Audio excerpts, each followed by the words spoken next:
Heyo guys, girls, and everyone in between. This is Rebellious Pastry here, and I'm so sorry about the tech delays. Um, let's just say my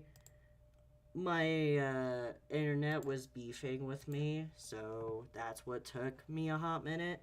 Also, I accidentally made um fake a fake stream link in process. Please, all right, please cooperate with me. There we go. So that's why we're a little late, and I'm wanting to make sure that I got the actual real stream link and not the fake one, because if I got accidentally activated the fake one, then I'll have to reshare everything. But that's oh wait, I accidentally got rid of the real one. Whoops. I'm gonna reshare this link. Anyways, enough with the bullshit, I guess. Why don't you introduce yourself while I figure this out? Okay, so, hello everyone on the Rebellious Pastry podcast. Is that what it's called? It's called a stream show, or just Stream show? just I just tend to call it like just call it the YouTube channel, just because that's what this is. Okay. I'll fix the thumbnail later, but this is the actual stream now. So, anyways, hello people. Sorry, or heyo guys, girls, and everyone in between. This is Rebellious Pastry here. I forgot if I said that already or not, but I'm just fixing all the technical difficulties. I'm gonna fix the thumbnail later. And yeah, so now to pull up the question sheet, which got pulled off because I had to restart my computer. Should I finish introducing myself? Of course, since the first two questions are names, your name and pronouns. Mm-hmm.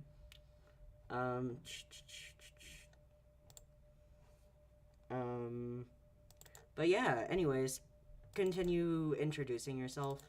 Okay, yeah, so, my name is, Trilla Poundcakes. I'm a drag queen, and I've been a drag queen for about 1 year and however many months ago October was, because, I don't remember. I can't count, but, yeah, that's me. I'm super hyped to be here. Thanks for having me. Of course, man. So yeah, and then I know that you're a drag queen, but what is the pronouns that you wish for me to call you during this show? You can call me he. I'm not dolled up right now, right, because I'm not on camera. Yeah. But, when I am in drag, I definitely do not mind if people call me she. It helps me believe that I'm selling the illusion just a little bit, beyond the veiny forearms, Adam apple, and deep voice. So, yeah. I'm trying to get the deep voice, so. Anyways, do you have any, like, social media under your drag, or no? I only have my Instagram, and it's just, Trilla_LB, like LB as in pound. Can you please hand that over to me through Messenger so I can post that in the chat if you feel comfortable with people saying it? Mm-hmm. Of course, yeah. And it's just, if you just look up Trilla Pound Cakes, it'll come up. You'll know. You'll see a very beautiful young woman with You'll see. You'll know it's me. Yeah, I just want you to send me over that link so I can make sure that people can get the right one. Yeah, of course. And then we already answered the what is your hobby, and I'm going to just say this in the announcements. It doesn't matter if you're on Twitch or YouTube, but if you have any questions for me or can I just call you Miss Poundcake? Yes, you can call me Miss Poundcake, yes. Funny how we both have pastry-related names. Yeah. But if you have any questions for either me or Miss Poundcake, this is new to the people on Twitch, but the people on YouTube have known about this protocol for a while. But, like, if you have any questions for Miss Poundcake about drag, please make sure you along with the question, please also include at rebellious pastry or a donut emoji so that we know that you're talking to us, not each other. But please keep in mind that I'm going to moderate all of the chat, regardless of if it's talking to us or not, because um I just wanted to make sure I made that one clear, just because some people might think just because I might not read a chat out loud does not mean I um don't like watch the chat. But anyways, so and then we've already said how long you've been doing this, which is a year and a half. A year and however many months ago October was. I seriously cannot count that off the top of my head, but I officially started drag, um, what was it? Halloween of 2023. But for like years before that, I'd been like, cross dressing and like experimenting, but I didn't actually meet my drag mother and become a drag queen until Halloween of 2023. Wait, you have a drag mother? I do, yeah. What is a drag mother? So a drag mother for a drag queen, it's basically a drag queen who's more experienced than you and has like a little just kind of a veteran drag queen, and she kind of shows you the ropes and like teaches you how to do makeup, how to style outfits, just like performance tips and stuff. And like the degree to which like how close you are with your drag mother's, like how close your relationship is, it like varies on the performers, but I have a really close relationship with my drag mother. She's taught me a lot, and yeah, super grateful to have her. But yeah. Oh, that's so sweet. Mm-hmm. And then so how did you find drag in the beginning? So how I found drag in the beginning was, oh my gosh, excuse me, I just burped slightly. I don't know if anyone could hear that. I couldn't even hear that, and I'm right next to you. Okay, lovely. So how I discovered drag initially was one day when I was 12 years old. I was driving down 10th and Pearl Street with my dad. He's driving us, and we drive past this like King Soopers store, and he tells me, "Oh, this is Queen Soopers. Like me and my friends and like your Uncle John, we used to call this place Queen Soopers because this is where all like the weirdos go, like the drag queens and stuff." And I'm like, what's a drag queen? And I remember him saying, it's a very mean, catty gay man who dresses up as a woman. And I was just like, what is that? And I remember going home like Googling pictures and just being like, oh, this is like so weird and like ugly, but like something about it just looked so fun. So my interest in it didn't really peak until like a couple years later, but like I remember just being very like fascinated and being like, oh, that looks so like weird, but like I'm like totally like that's awesome. But yeah. Mm-hmm. That's fair. Mm-hmm. So no offense, but I didn't know that drag is like meant to be like ugly, quote unquote. It's not meant to be ugly. So or was that just your initial opinion? That was just my initial opinion. Drag is really, and it's not even just like exclusively gay men dressing up as women, drag is like a gender expression art form, so it's just dressing up in costume to kind of, what's the word I'm looking for? Like kind of exaggerate the features that are typically associated with one gender. And like whatever gender you're assigned on at birth does not determine like what gender you can portray as a drag queen, because I know cis women who are drag queens. I know, cis males who are drag kings, and it's just such a huge, broad art form. There's like so much you can like seriously do anything with drag, and that's what's so special about it, I think. That's cool. Mm-hmm.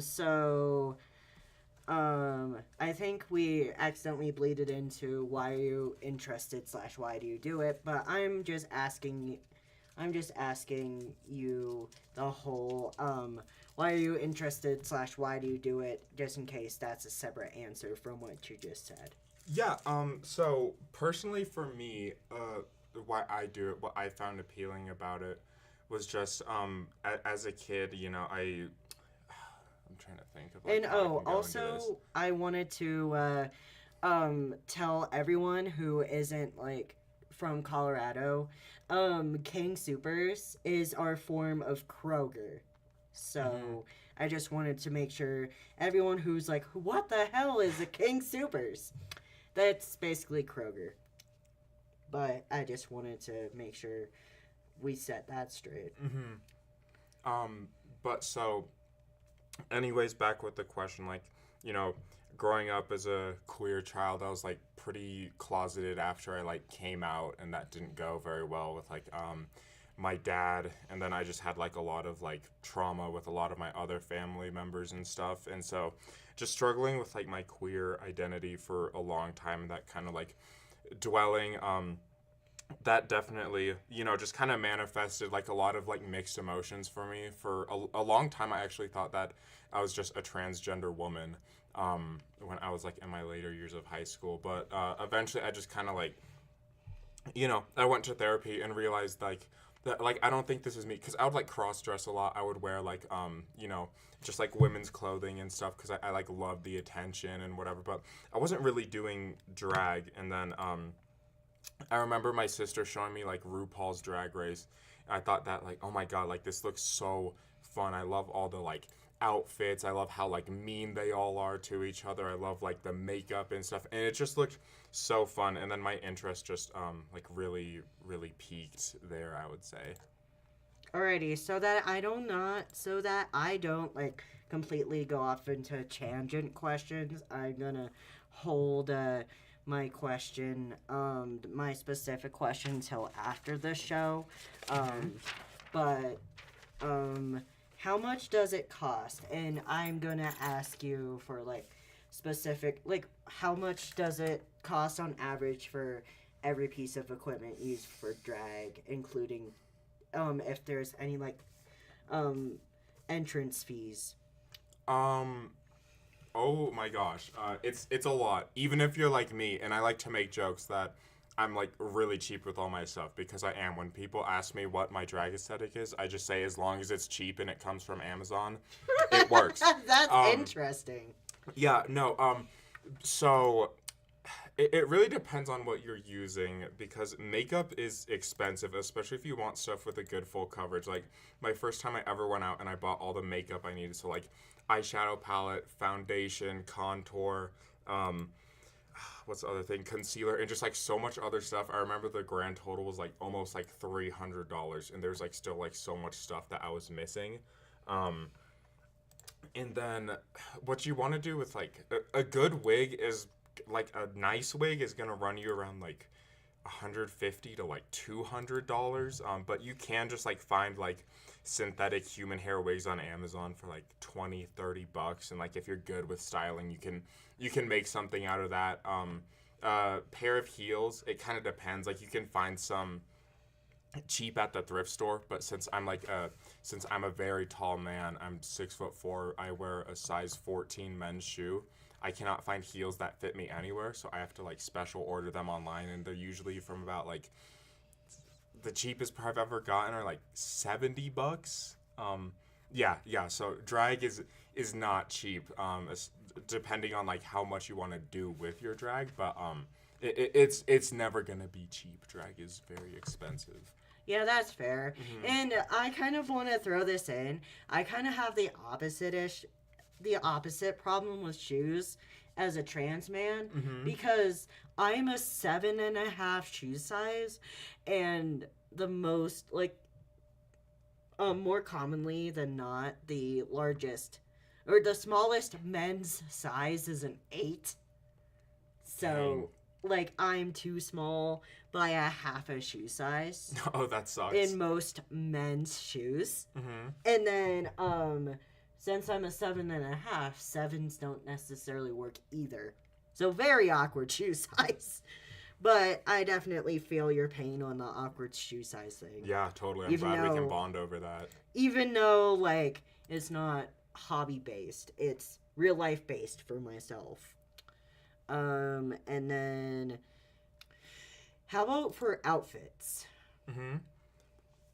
Outfits are tricky because some drag queens like to, you know, and since I'm a drag queen, I'm kind of just talking about being a drag queen in specific. This varies if you're like a drag king or like just a non-binary drag performer, something different. So I'm just kind of speaking from what I know because I've never dabbled in other. Well, I did one drag king makeup look. I did Walter White, and that was hilarious. That's funny. Yeah.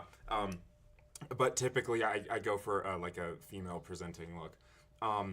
But with outfits, it really depends because like you really can just find some stuff on like Amazon or at the thrift store. A problem I have with like big TV shows like RuPaul's Drag Race, I love that show to death, don't get me wrong, but it really creates this horrible stigma that you need to sew all of your own clothes, or if not, you need to pay all these really talented designers like huge amounts of money to make you these like huge like couture gowns and stuff. But like really, if you just like know how to style stuff and you can find some good stuff at the thrift store or on Amazon, you can like really make a great drag outfit. A tip I have for anyone who's trying to like get a more traditional drag look is go on Amazon and just look up like sequin dress or like sexy sequin dress or something, and like there's so much stuff there that like works perfectly for drag. So yeah.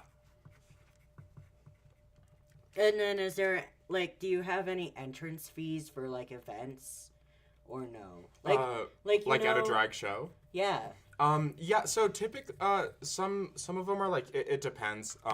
Some of them it's like a prepaid thing if you want to get tickets, because like at a brunch show, like if you pay for a ticket, then you'll get like a free, you're paying for it, but like a free breakfast with it or something, you know? Interesting. And some it's just like you Venmo the queens $5 when you're there, but you're at a drag show, typically you're encouraged to tip performers while they're like lip syncing or doing whatever their number is. That makes sense. But my question for like how much does the tickets cost is if the queens have to pay anything. Oh, like if you're the drag queen? Yeah. No. Hopefully you would be getting paid like an entrance fee. If you're a baby queen like me, you do not get paid that much. I've actually never been paid for a gig. Like I've never had like a, like a booking fee. I've made money in tips. But I've never, I'm not like established enough to where people are like reaching out to me through email like, hey, we want to pay you for this event, because since I really started popping off with my drag over the summer in Denver, I just kind of dipped my toes into the water. Now that I'm moved out of Denver, it's just like harder to find like drag bookings and stuff, but it's nice because it gives me more time to like hone my craft and like develop my makeup and stuff. So when I go back to Denver over the summer, I'm sure I'll have no problem finding bookings and stuff. And yeah. All right, so I just wanted to ask if there was like any entrance fees for drag queens, just because like I wasn't quite sure on that, because like I know for some other hobbies that involve like entries, they have like an entrance fee for something, but I just wanted to ask because that's something that was unclear for me. And would you say that drag is mostly a one-cost hobby or a hobby you have to keep on paying for? Such as, like, my example for this is if you do, like, digital drawing, then unless you have a subscription-based drawing software, everything is pretty much one cost. Like, unless my drawing tablet breaks, I only have to buy it once. Unless my computer breaks, I only have to buy it once. So therefore, something you keep on paying for is like, if let's say your hobby is traditional drawing, then if you have to keep on buying pencils and stuff like that. So if it's something you keep on paying for, that's my examples for that. Yeah, drag is 100% a hobby you have to keep on paying for, and that is so annoying. You have to, makeup expires, if you pull up to a gig wearing the same outfit as last time, like, you're gonna get, like, red for filth. Like, people expect you to have, like, a new outfit for every gig. You gotta, like, style your wigs. You gotta have, like, keep buying, like, hairspray and stuff, because wigs only stay styled for so long, and then they get all crunchy and gross. You gotta buy makeup remover, gotta buy new makeup brushes. So, short answer, yes, you have to keep on paying for drag, and it is very annoying. Oh, wow. Like, I didn't even know that you would not, it isn't good to reuse outfits. Mm-hmm. I didn't know you that. can, but like just not in like close relation. It's just like an expectation people have if they see you a lot. Like don't reuse the same outfit for every gig. But if you have like a number where you're doing like kind of a character routine, then you can like work because it's like that character. But like, does that make sense? Yep. Mm-hmm. Yeah.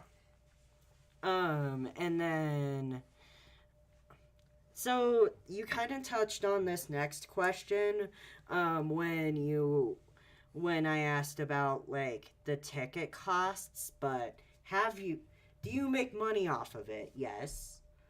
Mm-hmm. How, or like, you don't have to go into like exact math here, but just rough estimates on how much you've made so far on drag. How much I've made doing drag so far? And I know do the not- exact oh. number. I know the exact number. Also, please do not subtract out your costs. I just want to know how much you've made. Mm-hmm. So, I've only ever done one performance where I was like actually like booked and like getting paid. And at said performance, it was for a film festival called the Weird Theater, and there was like less than 13 people in the room maybe, and I made $47 in tips, which is like not that much, but considering like how little people were there, I think that's not that bad. So How much in tips again? $47. You'll make more one day. Oh yeah, for sure. It was just a small crowd, and like drag was not the main focus of the event. Like when they announced me on the stage and they were like, "Get your tipping money ready," I could just see people's faces, kind of like, "Oh shit, wait, what? We're supposed to?" I'm just kind of like fishing for their wallets and stuff. So yeah. I bet seeing those people's faces was probably priceless. It was very funny. I had to try not to laugh. Well, I was like way too nervous. I was like shaking. This is my first time ever performing, so That's fair. yeah. Well, I guess like with performing, you could try to put your nerves into funny improv. Yes, that is a like improving stuff is a huge like why can't I think? Why can I not think of words? I'm so sorry. You're good. It's a really good skill to have for drag because during this performance I'm talking about now, my first ever one, I dropped to my knees and hit the floor as part of my lip sync number, and my wig fell off. And, wow. It's very embarrassing, but I just kept going. Like I just acted like the wig never fell off because I was lip syncing to Whitney Houston. And if I disrespect Whitney Houston by doing a bad lip sync to her song, then like what kind of drag queen would I be? So yeah. Oh man.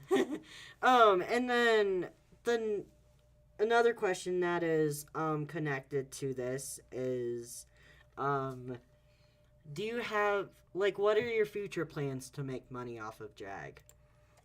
My future so for me, I see drag as like really just a hobby with like the added benefit of money with it. I don't think it's anything I could ever do full time just because how much money you have to put into it, So I'd really like to have just like a normal job and keep drag as more of a hobby thing, because I feel like if I started doing it full time, I'd probably lose like a lot of the love that I have for the art form. But the money you make from it, even though I've made very little and I have like a pretty limited experience when it comes to performing, it is a very nice bonus, I will say. So yeah. So I have a question just because I do a lot of YouTube, a lot of streaming, as it's obvious here. But have you considered like making any YouTube videos or any Twitch streams about drag? Actually, yes, I have thought about that a lot. It's actually something I really want to do. I don't know why I didn't answer this as part of the last question. You're I'm good. so sorry, but it's just kind of something I keep on like the back burner of my mind. So Also, can you please hand me your Instagram so I can post them in the chat? Instagram? Oh my goodness. Yes, I can. And then continue talking about the question that I asked, which is thoughts about YouTube/Twitch. Yeah, no problem. And things like that. Okay, there's the Instagram. But yeah, so something I really... Can you send me the link? The link? Oh, I don't know how to send the link. Or you can just do it on the phone if you want to. Alright. Anyways. Well, continue answering your question.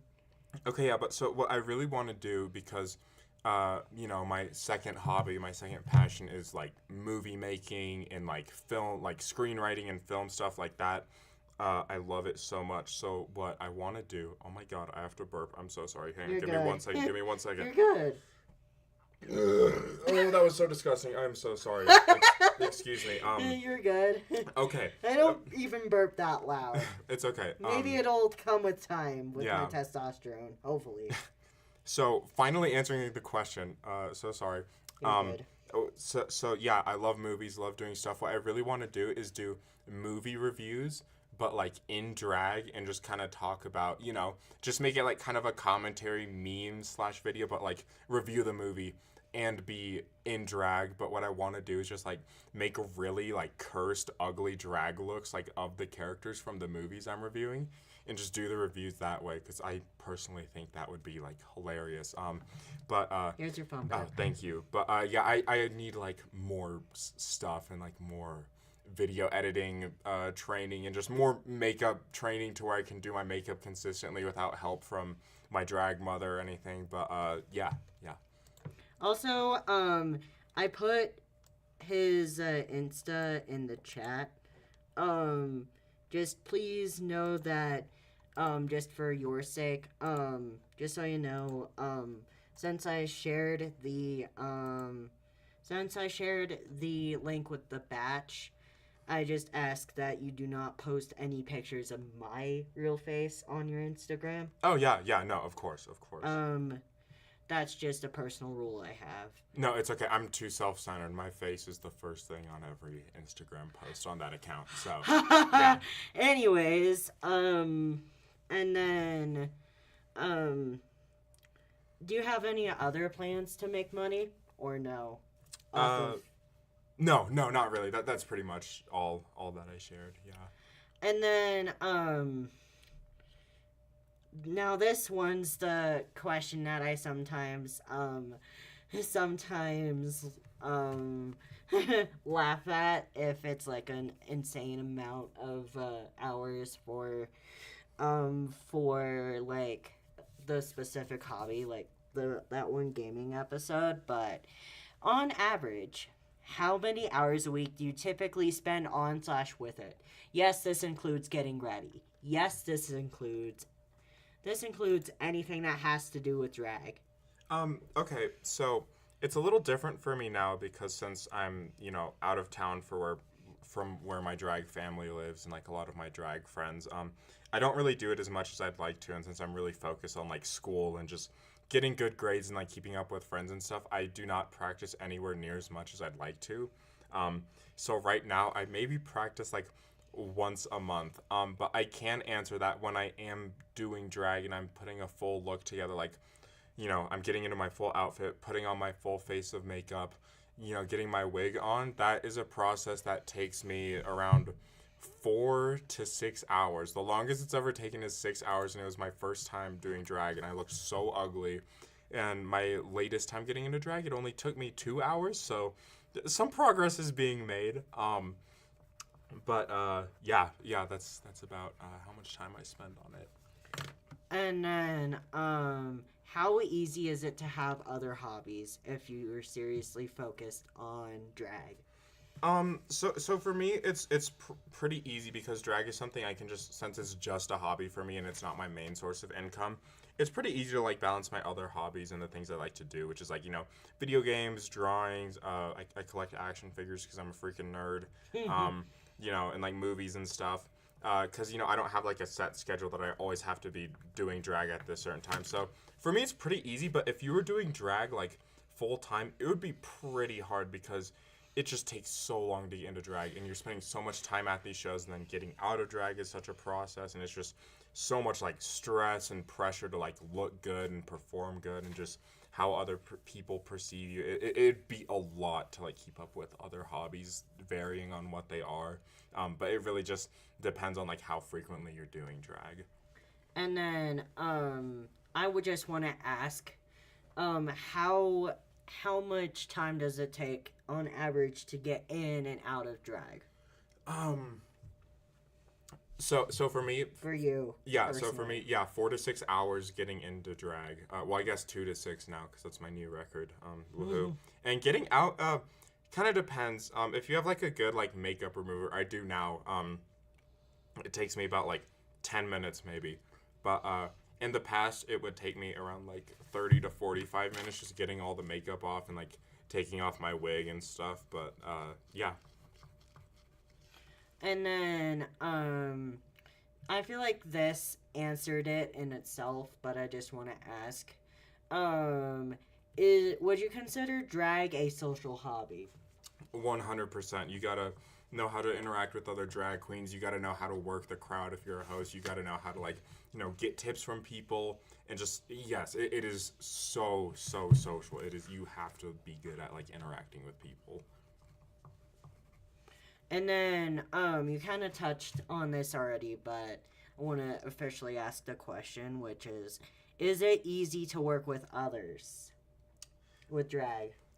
This is interesting because it really, it's kind of like anything else where it, depends on people and their personalities. But some drag queens are really nice and they'll help you out when you're a baby queen and when you're getting started. Like I've had some, like my drag mother, Asa Queen, my drag aunt, Arachnophobia, and like Psychedelia Bloom. Those are just some like local queens that have like really helped me and really inspired me. They're so kind and generous and just willing to like share all their knowledge. But there are some really stuck up, like, more experienced queens who just think that they're better than you and they don't need to help you just because, you're just a dumb baby queen and why would they help you? Like, I was at this one show over the summer where I wasn't performing. I was the kitten, and I know that sounds really weird, but in drag, like, the kitten is the name of the stagehand who, like, grabs the tips and stuff. And usually it's not a drag queen, but the kitten canceled for the show, so I was just, in drag and collecting all the tips and stuff. But there are some, like, I won't name drop, but a more experienced drag queen there than me. And she was, like, pretty nice to me throughout the whole night. And, I was nice to her because she forgot her setting spray, so I let her use my setting spray and, like, some of my cold liner and stuff. And then she was talking all nice after the show and was like, oh, like, I'll follow you on Instagram. I'll do all this nice stuff. But then, so I, like, followed her on Instagram and stuff, and she, like, followed me back. And then, like, a day later, she, like, unfollowed me. And this is, like, a, like, common thing in drag where you, like, get people to follow you by saying you'll follow them back, and then you unfollow them so it looks like you're more famous, So, yeah, it's weird. And she just had, like, a really stuck-up attitude and would only talk about herself. And, I mean, you kind of want that in a drag queen because being shady is, like, funny and stuff and, being full of yourself. But, like, to the degree that she was doing it and, like, a lot of other queens I've met, it's just some of them are actually, like, unbearable to be around, and their egos are just, like, so out of whack and, like, unchecked. I would hate that. And Yeah. then, so I want to ask like a kind of different question that is kind of related that isn't necessarily on the sheet, but do you feel like with other drag queens, do you guys tend to compete more or work together more? Because let me give you an example. With YouTube, vloggers and especially family vloggers, but vloggers in general tend to work against each other, they try to get like everyone's views away from other channels versus like I'm gonna use storytime animation, wow, shocker, as an example.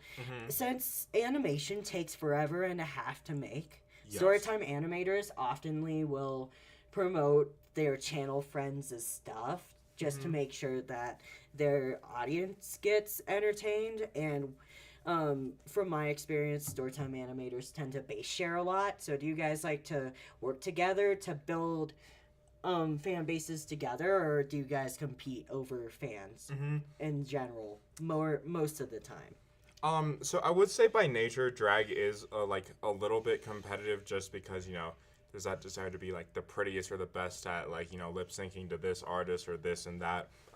But a lot of queens, and even the ones I've met that I don't like, a lot of them do like uplift their friends, and if their friends have a show coming up, they'll like repost their friends like the flyer for that show on their story. I've had a lot of like queens help me like when I'm getting ready, like help me with my eyebrows, aka every single time I get ready because I can't paint my eyebrows for shit because I don't know what symmetry is. That's fair. Yeah, I'd say like drag has a competitive nature to it in terms of like also like getting bookings and stuff at like certain clubs because some places pay better than others and you want to get in there so you want to look better than the other bitches that are trying to get in there.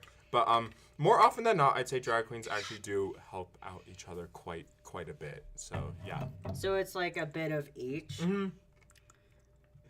And then so I'm gonna so you actually see the sheet, which is very rare. But since you're in the studio with me, quote unquote studio. Mm-hmm. Anyways, so this question is going to have a lot of different like answers to it, and I want you to answer it in every way possible. Okay. But how has drag helped you?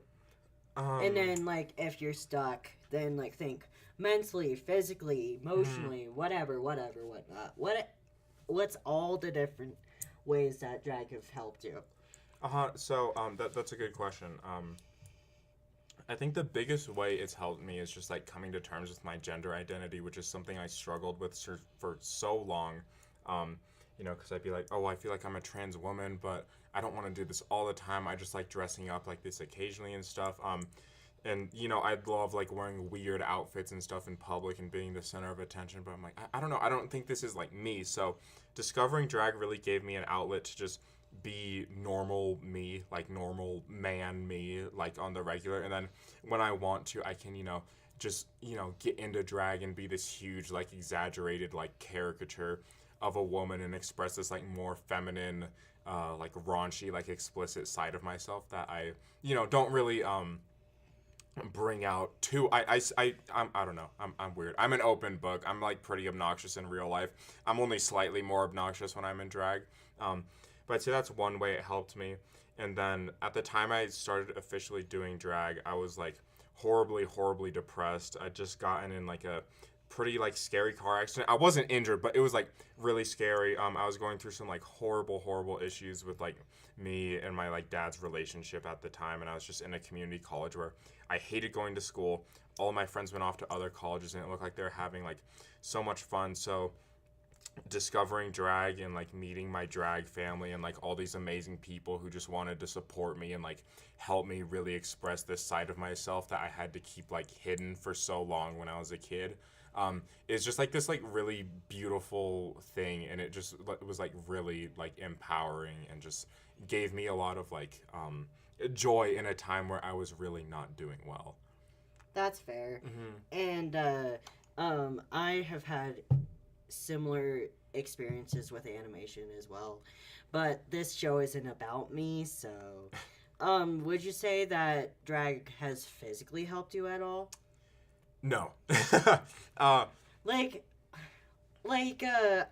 would think that going to like a ton of drag shows, like I know you don't currently do it, but I would think that you would get a lot of exercise while doing that. It's a workout when you're in full drag. I say no just because like currently I'm not doing that much, but I'm if just you're saying doing in like general. yeah, in general, if you're doing a bunch of shows a week, yes, especially if you're like a crazy like voguing dancing queen who's doing like dips and death drops all the time, like you are putting in like you are like working your body, and like you're in heels, you have these like heavy wigs on, heavy fake boobs and stuff, so it's My goodness. yeah so it definitely a workout, but physically it's honestly made me like pretty insecure about my own body and stuff, and just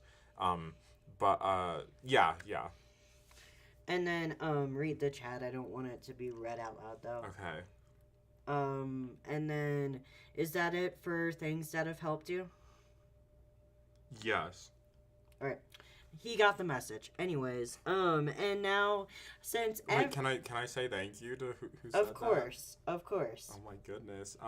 Thank you, Sapphire. It's so kind of you.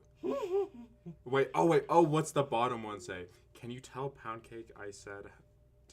Very rude. Very rude. No, I'm kidding. Yeah, I'm kidding. okay, That's funny. No, okay. it's. I'm not actually. It's. I'm just joking. That's funny. Cool. Yeah. Are they an IRL of yours? I have no idea. Okay. I have no idea. But I imagine they're just They're just They joking. probably just stumbled on this channel and is just like, okay, let's watch this thing. Yeah, no, I think they're fine. I just think it's funny. That's another thing about being drag. It is, there's some fucking mean bitches, and, like, it has really built up my tolerance to, being, like, susceptible to, like, being offended by certain stuff. So, yeah. And then, is that it for all the ways that drag has helped you? Mm-hmm. So, of course, you see the sheet, but all I say is that there's nothing in life has all good things.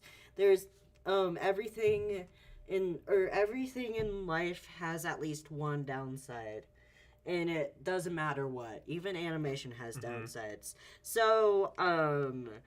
So what would you say the downsides of drag are? And please say like all the different downsides. So there's the financial downside, which is just it is expensive as hell. Kind of a mental downside because it is even though like there is a lot of like body positivity as a part of drag, there are a lot of people who honestly know nothing about drag who will be telling you how you need to pad your body, how you need to do this, and it can make you feel like really horrible about yourself and really insecure. And then I think the biggest downside to doing drag is just like it's just so many people like dislike it. It's just such a like misunderstood art form that people don't understand and like are afraid of, but the fear kind of gets redirected into hate. And it's just like, yeah, like a lot of people get like kicked out of their families for doing drag or just shunned or just it's really horrible. And there's so many horrible misconceptions about like drag queens and what they do, and it's just from people who are scared and like uneducated on the actual art form, and it's just weird to me because the way I see it. So let's say something I don't like I don't like baseball. I think baseball's stupid. I think it's boring, but I'm not going to go up to other people and say you shouldn't play baseball. Playing baseball is wrong, and that makes you like a bad, horrible person, So I think you can dislike drag as an art form, but because that's art, it's subjective. But it's just like a lot of people just direct it into like so much like awful hatred and stigmatism towards like drag performers, and it's just I'd say that's one of the biggest. That is the biggest. Yes, just the stigma around it. Yes. Any other downsides? None that I can think of off the top of my head that I didn't just list. That's fair. And then this is the $1 million question, the golden question that is the whole reason of why I make this show, which is would you recommend drag to others? It's okay to say yes, it's okay to say no. It's just your brutally honest opinion. Yeah. If you'd recommend it to others. Okay, so my brutally honest answer to if I would recommend drag to others is don't, because we don't need more drag queens, and I don't want anyone to look better than me. I need to be the prettiest looking drag queen, and no one's allowed to. Don't. So you wait a minute. You go to a hobby interview show, and then you're like, no, don't do this. No, don't do this. Yeah, no one can look better than me. Jokes aside, if you're in a place where it is safe to do it, you're ready to make the financial commitment to it, and it's just, you have people who will support you with it. I say 100% yes, do it. It is so much fun. It's such a fun way to like express yourself and meet new people. But the biggest thing with it, if you are going to start it, and I cannot stress enough, is just be safe, because there are some horrible people out there. And just make sure that you are always prioritizing your safety if you are considering becoming a drag artist of any kind. That's so fair. And yeah, so you're basically saying that you would recommend it to only people who truly want to do it, basically. Yes. And that's it for the preset questions. Now, Miss or Mrs., would you say? Miss. I'm single right now.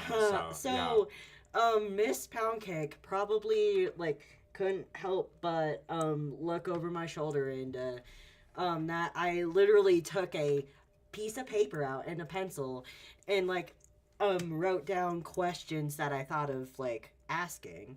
But since the preset questions are over with, let's see. So many tabs. Anyways, so since the preset questions are done,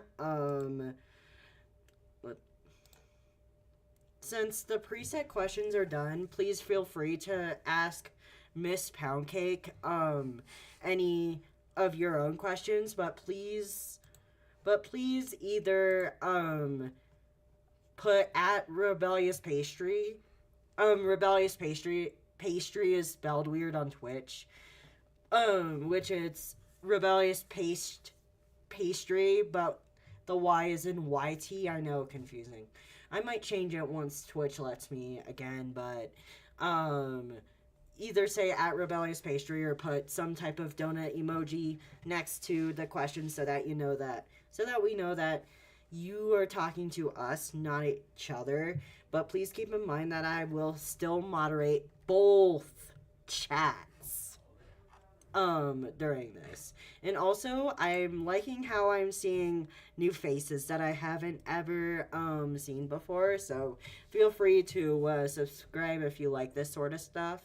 And yeah, anyways, since I don't see any questions in either chat right now. So rude. No, I'm kidding. You're good.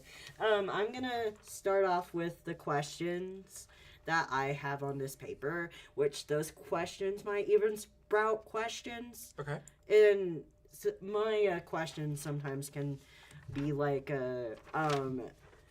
rapidly sprouting plants, just due to let's see. All right. That is not a drag specific question, so we will not cover it on this interview. I'm sorry. Can I answer it though? Sure. Okay. So I have a weird experience with a roommate recently where she got really mad because I took a sip of her tea. She sounds crazy. I don't know why you'd get mad over sweet tea, because sweet tea is disgusting, and this is coming from someone who like lived in Texas temporarily and like has been in and out of the South because I have a lot of family down there. But no, sweet tea is gross. I hate sweet tea. Anyways, so just so you know, we will not generally answer any non-hobby related questions because this is not a Q&A. This is a hobby interview show. So we're using Miss Poundcake to get to know drag better. Also, feel free to send me over some pictures if you want them to be shown on stream. Oh my gosh, yes. So just send them over, or can I type my email in your phone? It's okay, Saki.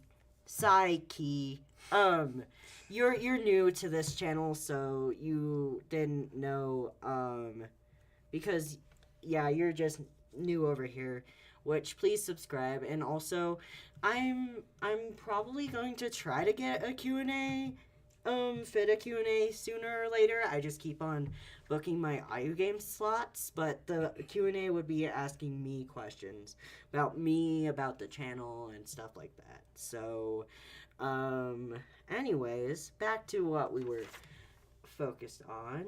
So, this might sound like a dumb question, but why are drag queens mean to each other? I think it just comes from the competitive aspect of the art form of just always wanting to, look better than the other person, or, wanting to be the best at what you do. And it's just, a lot of it is just shade. It's like, if it's someone you're close friends with, you can read them, and it's just playful fun most of the time. But there are some people who are just genuinely really mean, who do drags, but I'd say more often than not, it's just since since drag is such a tight-knit community, and like so many people are just it's such a stigmatized art form. You get so close with other performers, and you just build that bond to where you can just be mean and throw shade with each other. So yeah, so it's more of like a haha, so it's like a haha, I can be mean as a joke kind of thing. Mm-hmm. So it's not like bullying. Yeah. Yeah, that, like, cause like when you said in the beginning that you like it when other drag queens are mean to me. My brain is just like, so do you like getting bullied, or is No. it like a part of the act? It's kind of part of the act, yeah. And then, even though Miss Pound Cake answered this in the beginning, I want to make sure that this question specifically gets answered, which is from Saki Curso. And if I'm saying your name wrong, please put the pronunciation in the chat. And then, are girls allowed to do drag? Yeah, 100%. You know, a lot of people, you know, most women doing drag would be playing as a drag king. But there's nothing stopping, like, cisgendered women from being drag queens. Like, some of the best drag queens that I, not, like, know personally, but just, you know, follow and keep up with, like, Pandora Knox, Ariana Cherry. They're cisgendered women drag queens, and they're, like, amazing. So 100%, yes, you can do drag if you're a woman. The whole purpose of drag is just kind of saying, like, fuck you to the rules of gender. So, yeah. That's so fair. That is so fair. And then, so this might be kind of an odd question, but I'm going to ask it anyway. How similar would you say drag is to cosplay? It's pretty similar. There are some people who just do, like, cosplay drag and just cosplays. I mean, that's kind of what I do. At my first ever performance, I was in a Shrek-inspired outfit, and then Halloween this year, I got into Walter White drag. So yeah, you can totally do, like, cosplay and drag. They're very, very similar, depending to the degree of which you, like, exaggerate your features with drag. So yeah. So what are the nitpicky differences? I don't know. I'd say because drag's more focused solely on gender and gender expression, than cosplay is just kind of, you know, from my knowledge, just dressing up as, like, a character or, like, an OC or something. So, yeah. As a trans man, I would, how would I go about being a drag queen? I just started testosterone and my voice keeps cracking. No, I'm laughing because I'm kind of in the same boat, dude. Anyways, which that's kind of funny because, I'm, after you're done answering that question, I have a similar question that I'm gonna ask after. Okay. Yeah, so you're a trans guy and you want to do drag, but your voice keeps cracking. My advice to you is just, if that's something you're really insecure about, just lip sync, because you don't have to actually sing. And, like, at a drag show, most people are going to be expecting you to lip sync anyway, so you don't have to talk or sing. Just lip sync, get the tips, and get out. So, yeah. My question relating to trans men and drag is, do you think, like, based off of statistics and people you know, do you think it is, like, how common would you say trans men in drag queen, trans men being drag queens are? From personal experience, I don't know that many transgender men drag queens. But it's definitely something you can still do. Like, I could totally see the appeal of if you transitioned into a male, but you still wanted to express that feminine side of yourself you once had. I totally see the appeal. And, like, Gottmik, she's, like, one of the coolest, like, drag queens right now. Like, oh my god, her fashion is so good, and she's a trans man. I say she just because that's kind of what you use for drag queens, but that's you know, fair. he's a trans man, but he is, like, amazing with, like, the drag he does. So yeah, hopefully that kind of answers your question. And then, yeah, so I personally don't think I would ever feel comfortable with expressing femininity like that, just because anything feminine for me causes dysphoria. So, yeah. It's just very, I think it just depends on the trans man, honestly, as far as trans men and drag. I just want to ask just because, like, you would think, because I'm with the general, consensus of why would trans men want to do drag if they just transitioned out of being a woman. Mm-hmm. So that was something I wanted to ask, just because. Yeah, it just really depends on the person, like how comfortable they are with their gender and expressing different parts of their gender. So yeah. Okay, that's fair. So cosplay is more characters and drag is more gender. Mm-hmm. Would you consider Miss Poundcake an OC, or would you say an OC and a drag character are different things?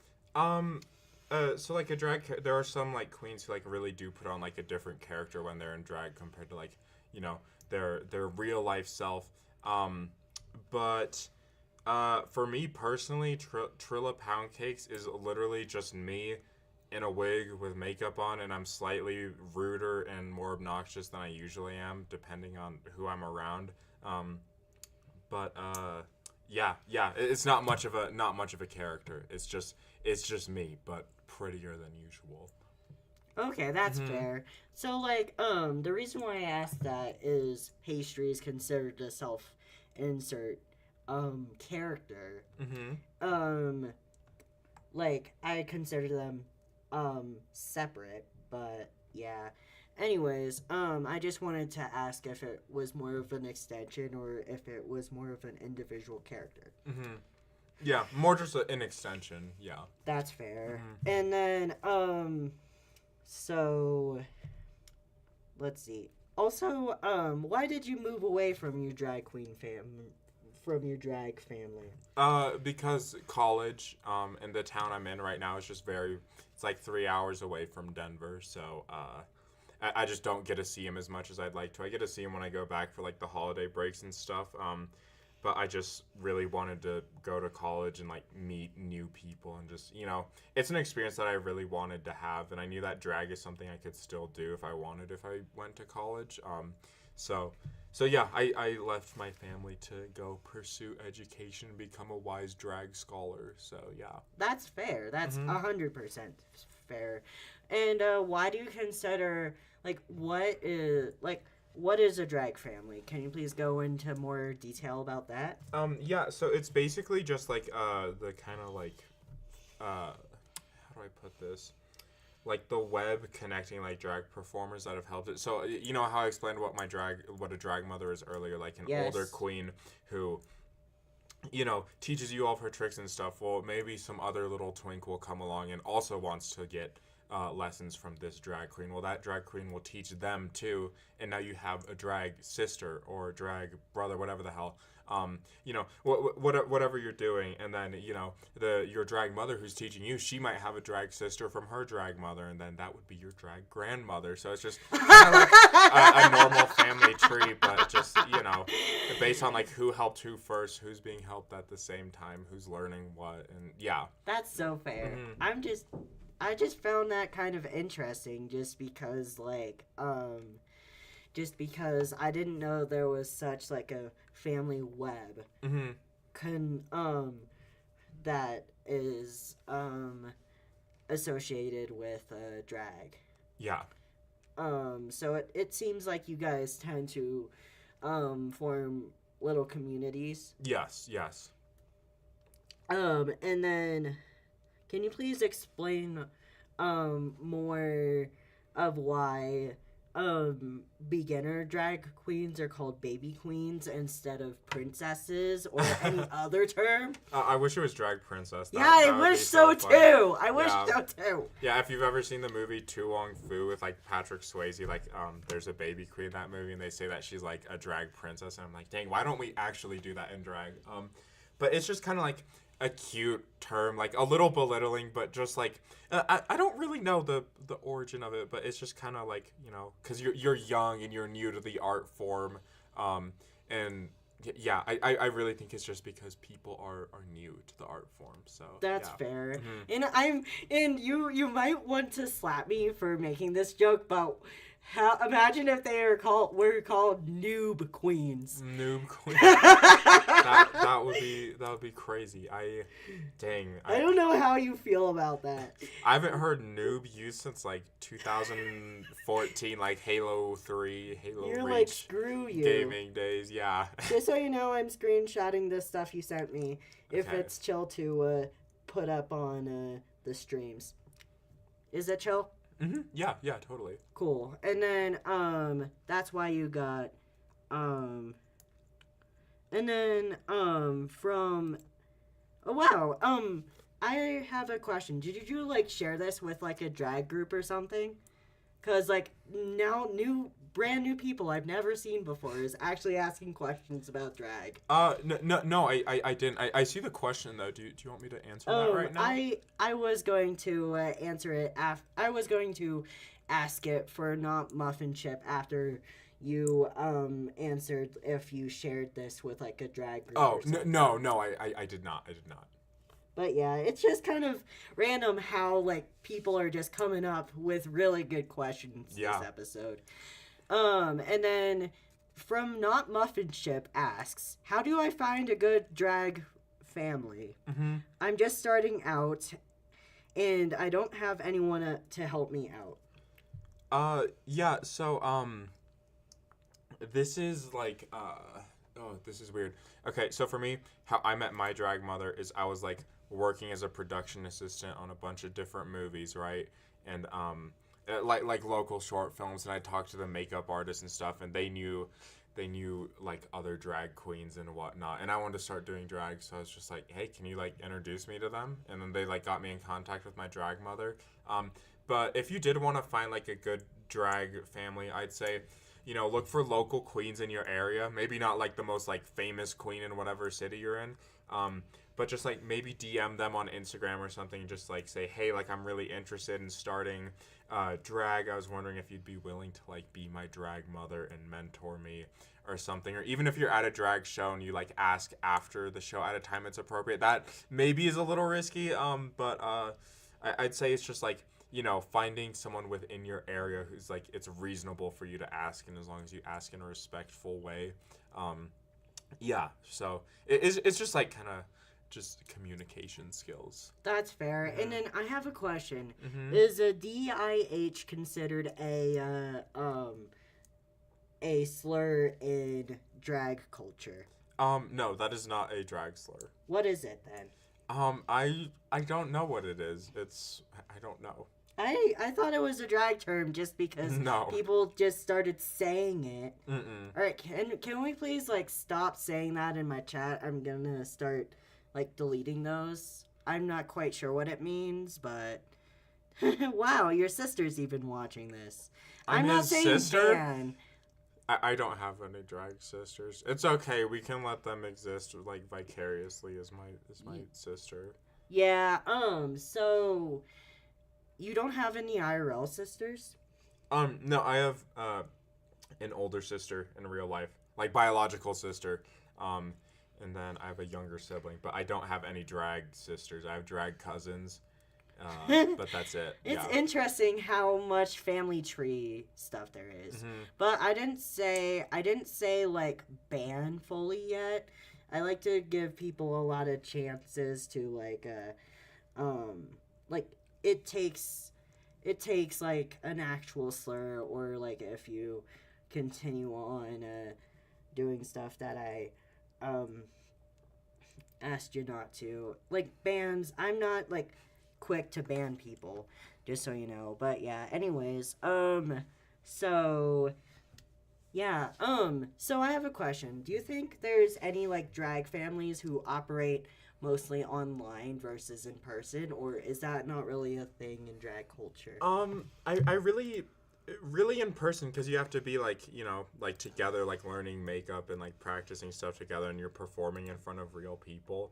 I'm sure during COVID there were some weird like Zoom meeting drag shows or something, which is probably really funny to watch. That's fair.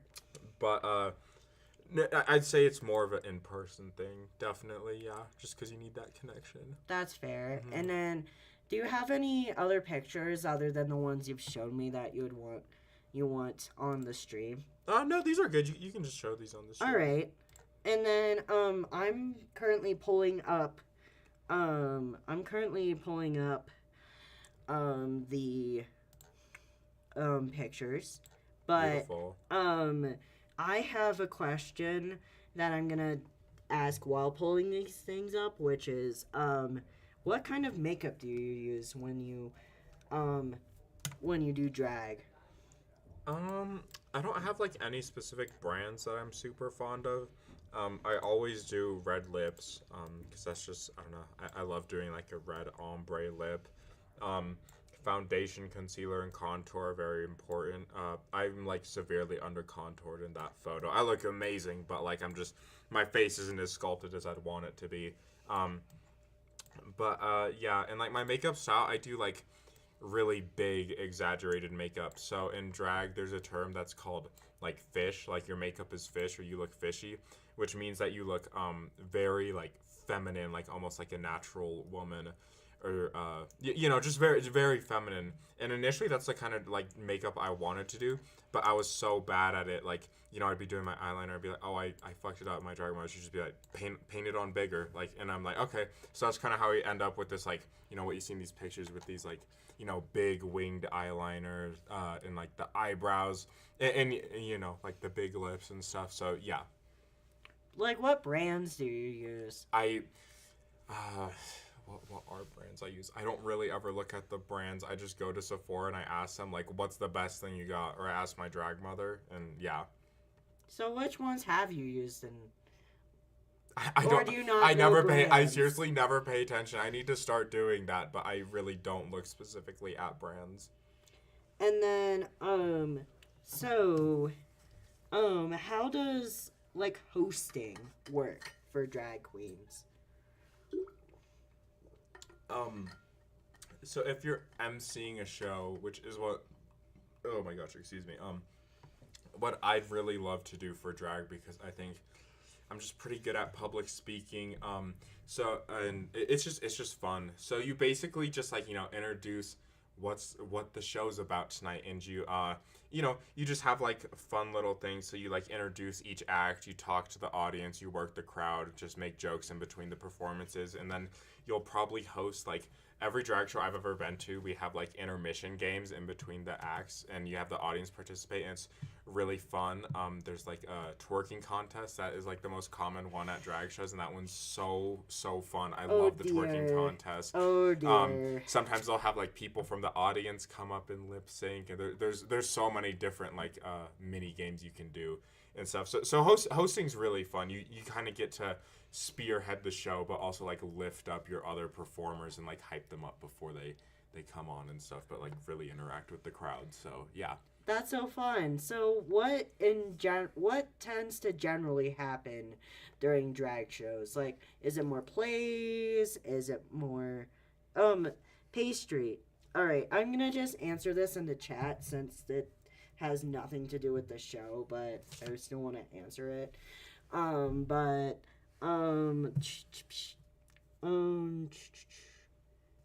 then let's see.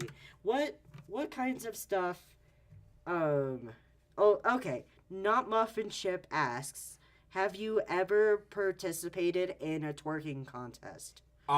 No. I've wanted to really bad, but I've never been picked for one when I've been watching a drag show, like just as a person. But I have been picked for like a lip sync thing, like a lip sync battle as an audience member, and I twerked during that, and that is the only reason I won the lip sync, because I suck at dancing, but it's really funny when I twerk, so yeah.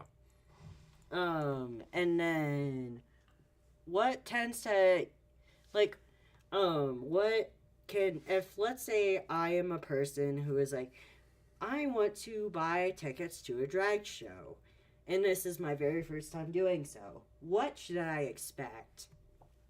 What should you expect? So, very crude humor,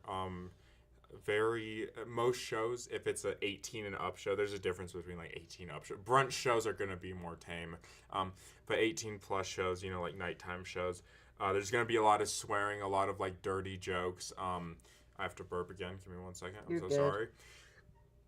Oh, that was disgusting. But typically it'll just be the host like making jokes, interacting with the audience, and then you'll have like one or two. Usually a performer will have about like 2 to 3 numbers per performance, and they'll like change in between different outfits between those numbers. Um, and they'll walk around the bar. Usually they take place at like bars or clubs and come up to you and like lip sync, and then you're supposed to tip them and stuff. So that's kind of like what happens at a drag show. And then, so how much do people tend to tip per, like, let's say, someone like hands you a tip? How big is those tips usually? I'd say about like $1 to $5 a normal person's gonna give out. If it's a friend or someone you know closely, they might not tip, or they'll give you like a really nice tip, like a 20 or something. But yeah, like sometimes I like to go to like shows where it's like my other queens I know, and I'll give them like a 20 or something. So yeah. And then,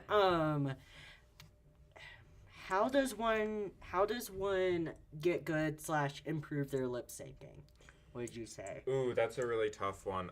It just depends on what the song. You really need to know the vibe of the song, and I'm not the best lip syncer, but the biggest piece of advice is just remember that it's a lip sync and not a like dance battle, and just really make sure you know the words and your dance and stuff you're doing like makes sense with the song.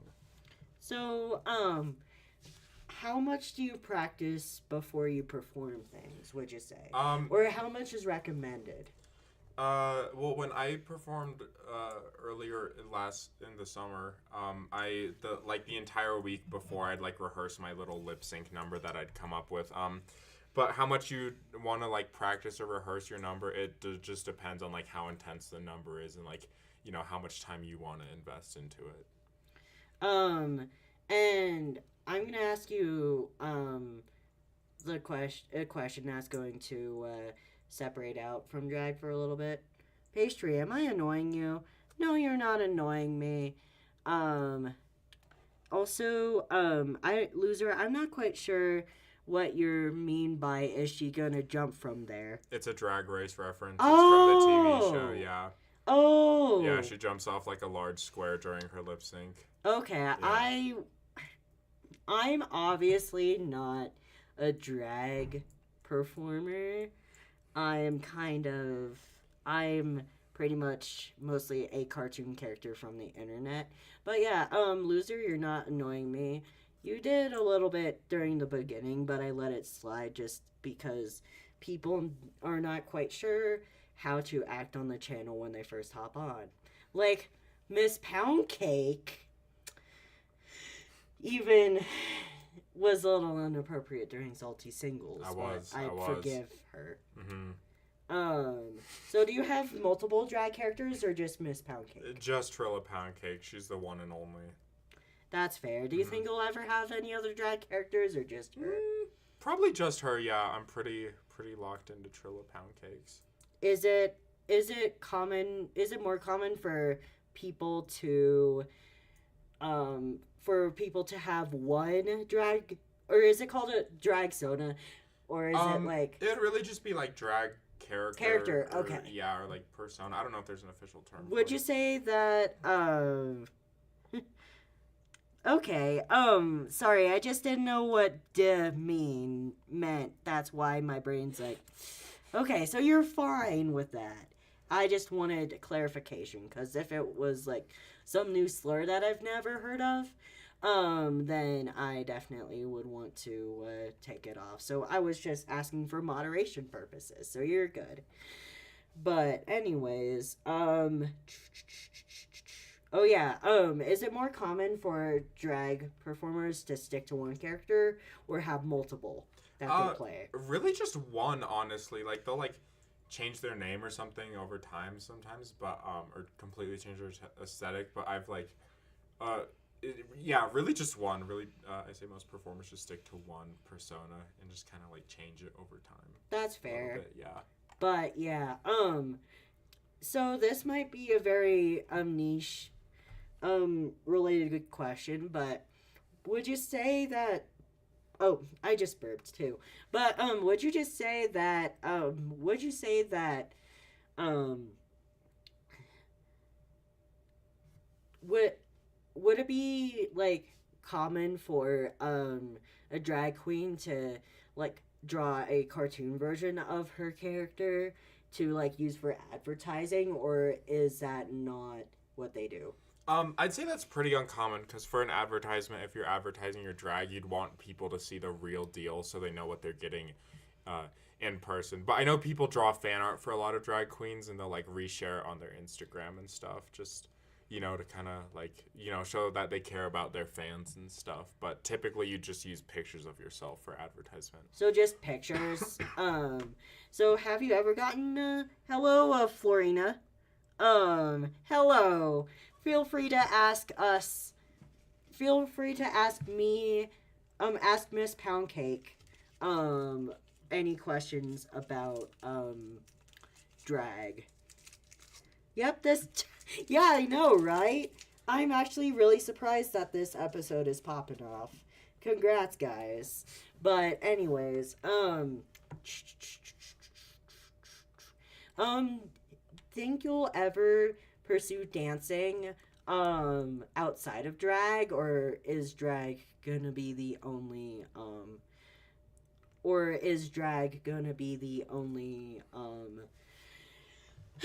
dancing you ever do? I would love to pursue dance outside of drag. The only problem is I can't dance even in drag. Like when I lip sync, I'm very much just like a stand there and like bring up the like facial expressions kind of girl. I am not a dancer. As much as I would love to, my body just is not built for it. I need to get back into like exercising and stuff before I can consider like really getting good at dancing. That's fair. And then so what else? How do you walk in heels? I'm sorry. I'm just like, back when I thought I was a girl, I tried to walk in heels. I'm just very uncoordinated and have two left feet. Not literally, but you know. It's really about just taking the weight off of the heel of your foot and putting all the weight onto the balls of your feet and just kind of maintaining that center of balance. Yeah. That's I don't know, because I like started walking in heels and it was like never super hard for me, but I understand like why it's hard for some people. I'm not like an expert at it, but I just never struggled like super much with walking in heels. But really it's just about finding that center of gravity and like putting the weight onto the balls of your feet when you walk, and you're not putting weight onto your actual heels when you step down, because the actual like elongated heel is like doing that for you. So I looked up what DIH means, and it does not mean appropriate things. So please stop saying it in my chat. Thank you. I just wanted to double check. But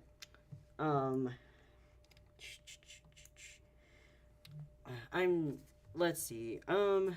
So can you describe to me why you and then let's see.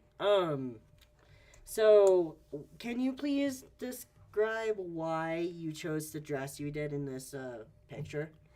Oh yeah, I really wanted to do just kind of like a typical like kind of like trashy hooker like animal print look.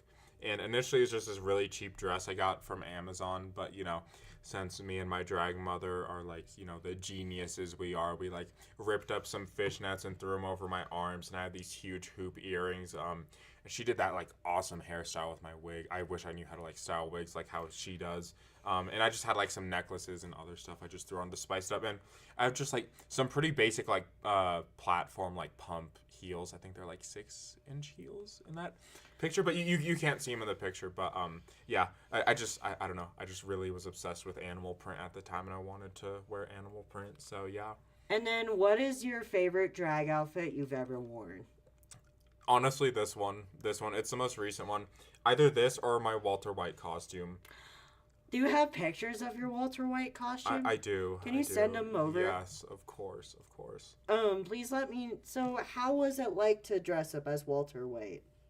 it was so fun. I was getting ready for some like Halloween event thing, and I remember having one of my best friends like help me like put on this like bald cap to my head, and we were like trying to like figure out how to get all my hair inside the bald cap, and then just yeah, it was so funny to be this weird like feminized version of this like bald middle-aged man. It was hilarious. It was so much fun. Yeah. And then, um, I loved. I'm not saying that word on air. I loved bleep Walter White Queen. Wow, I'm surprised that so it's a feminized Walter White. Mm-hmm. I see. So, I know you don't do drag king, but can you please describe to me what exactly being a drag king is? It's so drag queen, you're putting on like a feminized persona and emphasizing like aspects of like the female gender and playing it up, and then a king, it's more just like hyper masculine, just kind of like really exaggerated caricatures of what makes a man. So it's just kind of like a reverse version of a drag queen. That's the simplest way I can put it in. Obviously, I'm not a drag king, so maybe I just sound like a complete idiot right now. But at least from what I know, that's what a drag king is. That's fair. And would you say your Walter White cosplay, which I'm currently working on emailing myself, would you say that was more of a drag queen or a drag king? The way I did the makeup for that look was definitely more drag queen because it's just my normal feminine features I try to paint on when I'm doing my makeup. But I like, the bald cap and then the fake beard. I think that kind of turned it into a drag king look. And since it's supposed to be like a man, that kind of, like turned it into a drag king look. But the like foundation in which I applied the makeup, like, the steps I took is very much still just like normal drag queen makeup. And then, let's see. Wait. There we go. I'm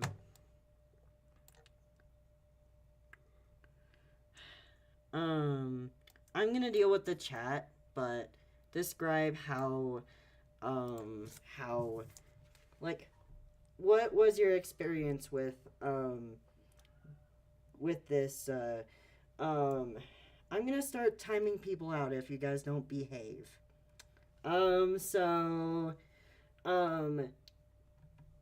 Please explain, the process of, getting that costume ready. Ordered the, oh my god, sorry. Ordered like the earrings and the jumpsuit on Amazon, ordered the bald cap, found a just normal black corset and then like my thigh-high black heels, and just like slapped it all together the night of, did the bald cap first, then did the makeup, made sure the makeup matched with the bald cap, and then just got all dolled up in my lovely costume. So yeah. Why did you choose to put Walter White in pink earrings? Because in the show he wears like a gas mask, and it has this like neon pink lining around like kind of the mouthpiece of the gas mask, so I thought it would be funny to put the like pink from that like into these big hoop earrings. And then, so why Walter White? Because I just love Breaking Bad, and it's garnered such a weird reputation with like memes. It's like such a memeable show, and it's just really funny to me. So I just was like, I gotta do Walter White. That would be so funny. Not Muffin Chip asks, how did you do your bald cap on your own? I did not do it on my own. I had a friend help me like a lot. She was so helpful that day, and yeah, she really carried the look with like getting all my hair in that freaking bald cap and just making sure it stayed on. So that was like almost all her. So yeah. So when it comes to like getting ready, is it mostly you putting stuff on yourself, or is it people helping you put things on mostly? Typically, I do everything myself. The only things I ever need help with is my eyebrows, because I suck at symmetry. So usually I'll ask my drag mother for help, just like, helping me do my eyebrows. And then getting my wigs glued on. I'm kind of notorious for gluing on my wigs poorly. But everything else I do myself. And then how does one put a bald cap on from Not Muffin Chip? It was like you had to like cut it to fit your head right, then like glue it down with prosthetic adhesive, then like melt the seam with acetone, then color match it with foundation. It was so much. It was so much. It was crazy. And then, how did you make sure it didn't fall off? Like your bald cap. You used a shit ton of glue on it. Just made sure that thing was on and it was not gonna slide off. So yeah. Or so this might sound like a stupid question, but do bald caps feel like swim caps? Pretty or much, do yeah. they? Oh my god, I would not be able to deal with that. Also, the lipstick would give me sensory nightmare. I hate lipstick, but that's beside the point. That's fair. I hate lip gloss, if that makes you feel better. And I also hate lipstick because I always feel like it's smudging and looking ugly, but I also love lipstick. And then let's see what else. How hard is it to book a venue, or have you not done that yet? It depends on like who you know, how well known you are, and just like, you know, the people you're comfortable talking to. I've never done that because the shows I've performed, it's like my drag mother has arranged them, so that question's just like a little out of my field. But just from what I know, it's kind of dependent on like the people that you're familiar with. And then, do you have like a timeline of when you, right around when you're gonna feel comfortable, like starting to think about planning your own show? Hopefully over the summer when I get, you know, back in town in Denver with like all my drag friends and stuff, I'll be at like a level where I'm ready to just kind of move out on my own and not exist outside of my drag family. Like obviously still, you know, be there with them, but like do shows on my own or like be part of shows hosted by other drag queens that aren't within my drag family. Also, how often do drag queens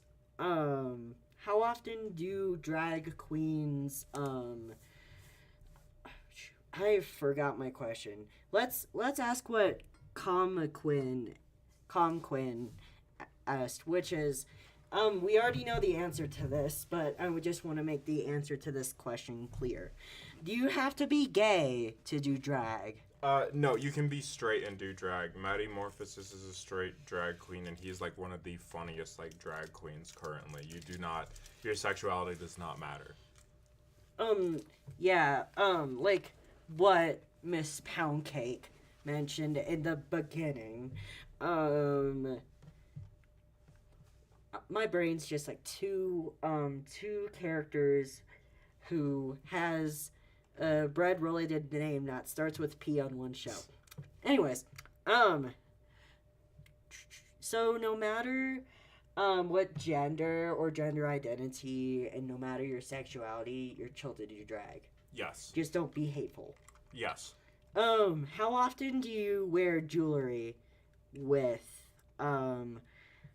so how often do you wear jewelry with your drag outfits? I aim for always because it really just earrings and stuff really make the look. Even though the first two looks posted on my Instagram, I know I don't have earrings on. Don't read me for that. But usually like necklaces and earrings are like essential. Now for like the drag I do, like I don't think I could get into full drag and like I'd feel naked if I didn't have some big earrings or a necklace on me. So yeah. Trilla, can I make fan art of you? Of course. Just so you know, I'm gonna have you send it over to my or do you have any like, or actually this would actually be a good question to ask for the stream, which is, do you have anywhere to accept fan art at? Just send it to my Instagram if you want.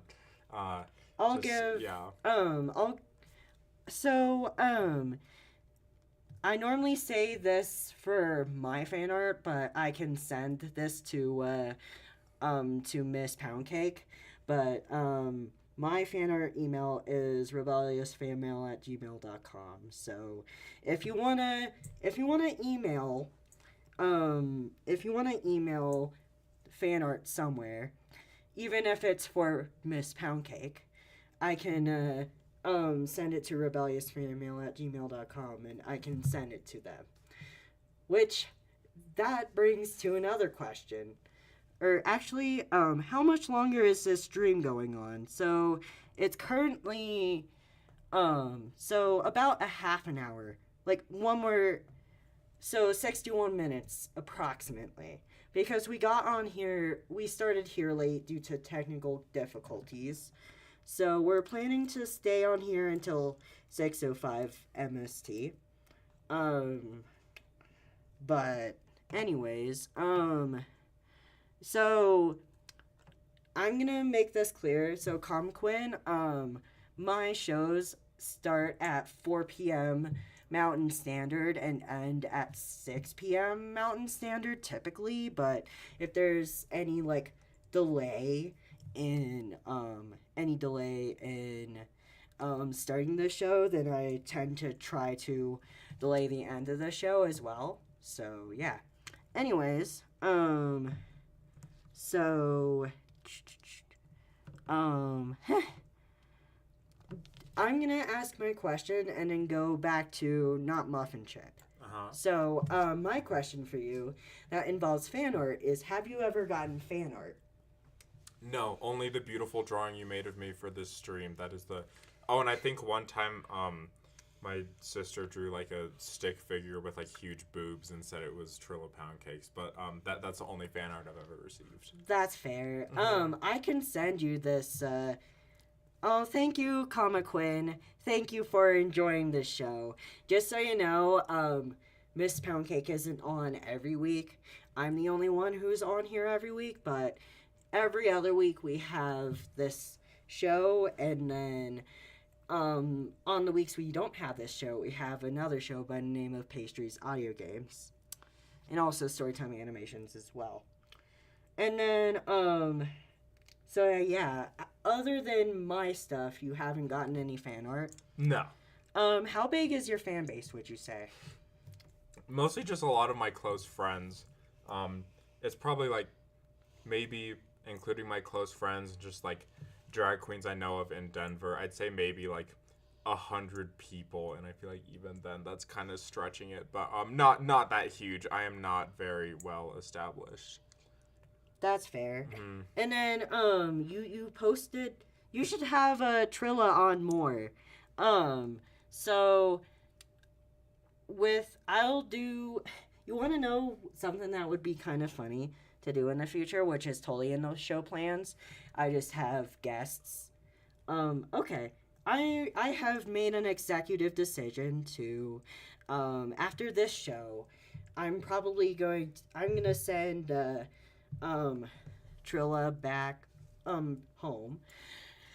And then, if you guys want me to do a Q&A, like just a last minute Q&A, I can do that after this show.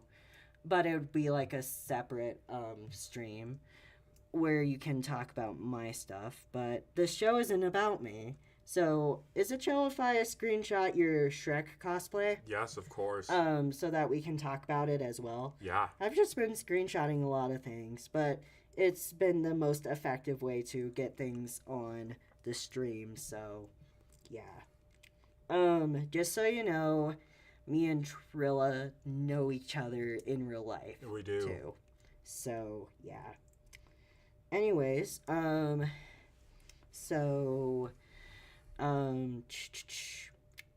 where, alright, so you haven't had fan art, and you don't really have, other than your Instagram, you don't really have anywhere to send your fan art. No.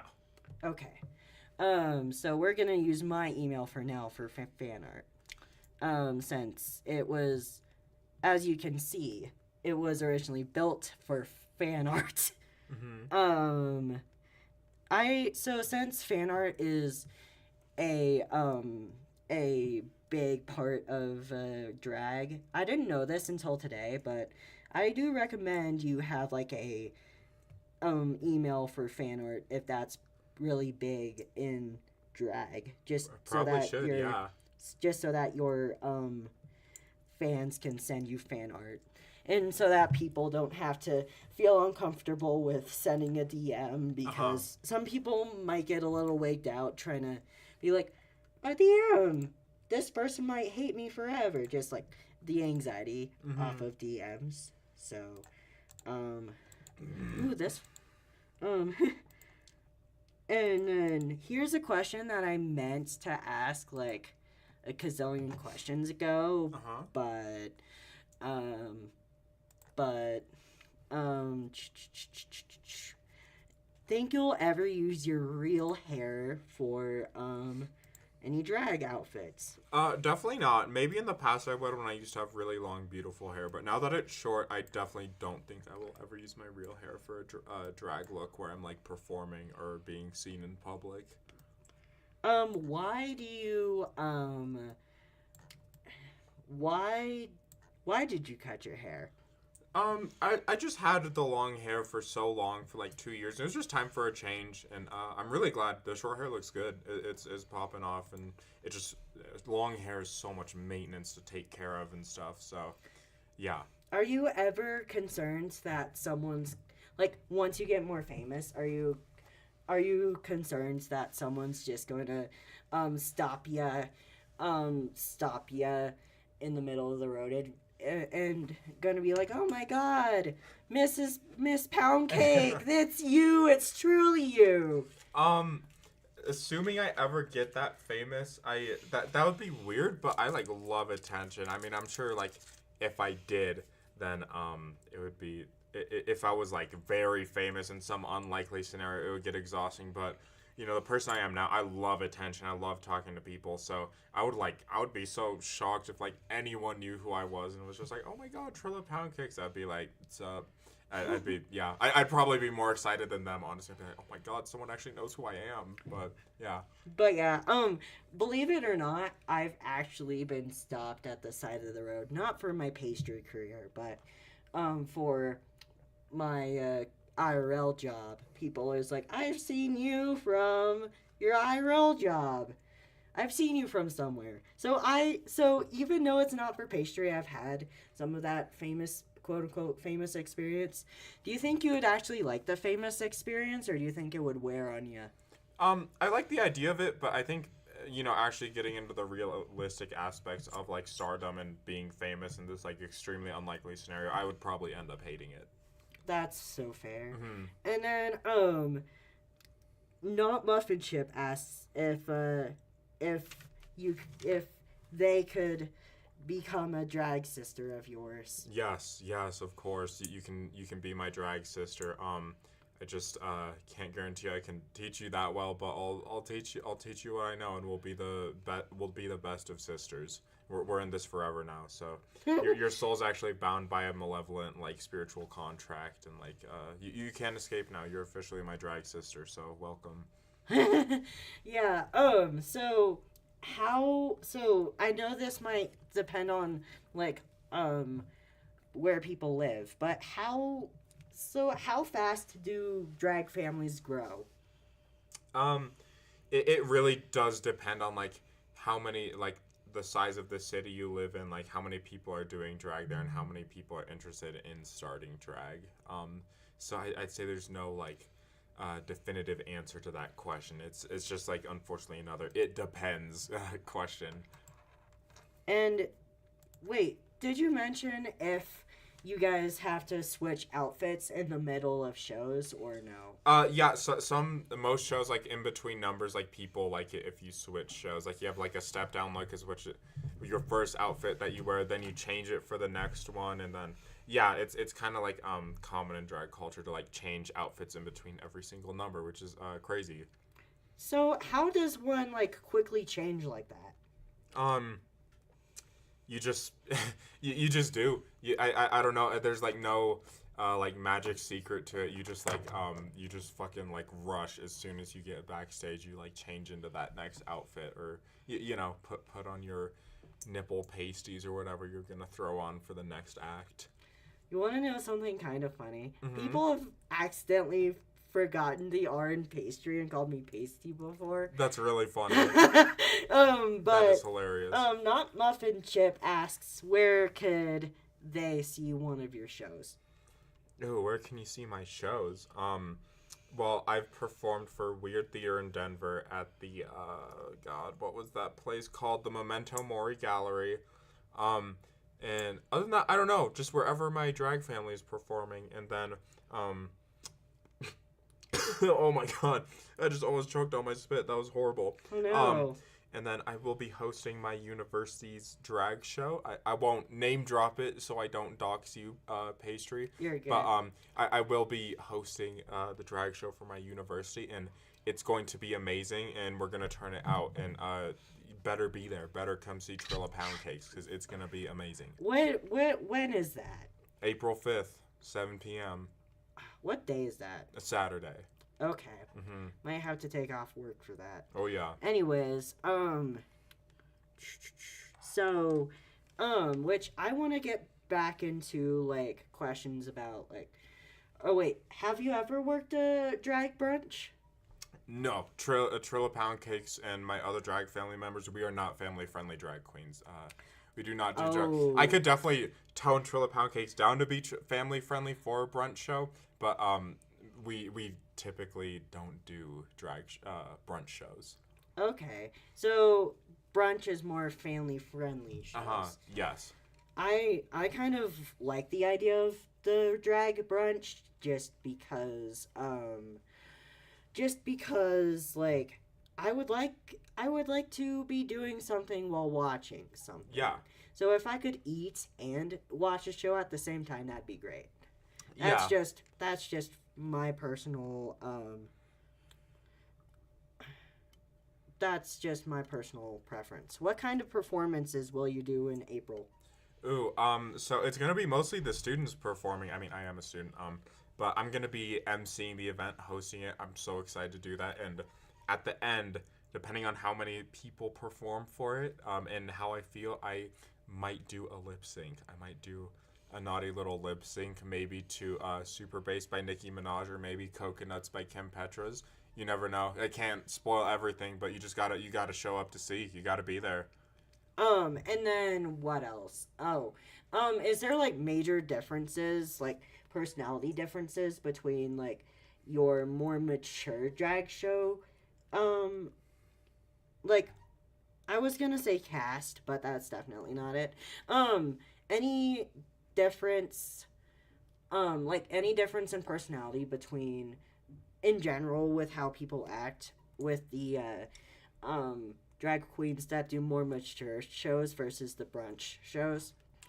I'd say just brunch show queens, they're a little more catered to being like family friendly and keeping it PG, and just, you know, still keeping the jokes a little raunchy but not sexual. And I'd say at like other drag shows, like you know, like not brunch shows that are like 18 plus, there's gonna be way more like sexual jokes and like explicit performances, and like, you know, maybe there'll be like burlesque or like stripping or something. And I love burlesque. I want to like learn like burlesque like dances and tricks so bad for drag.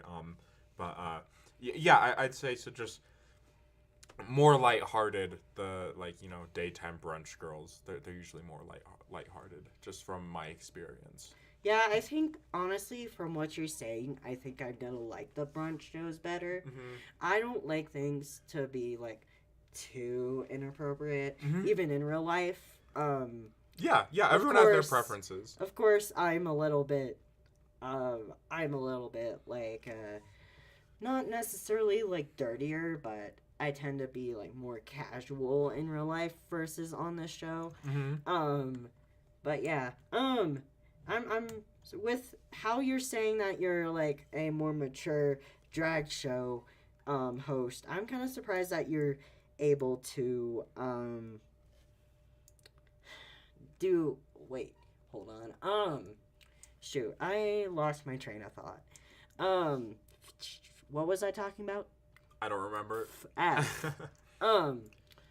But yeah, I'm surprised that, oh, now I remember. I'm surprised that you can do a PG-3 stream show. yeah.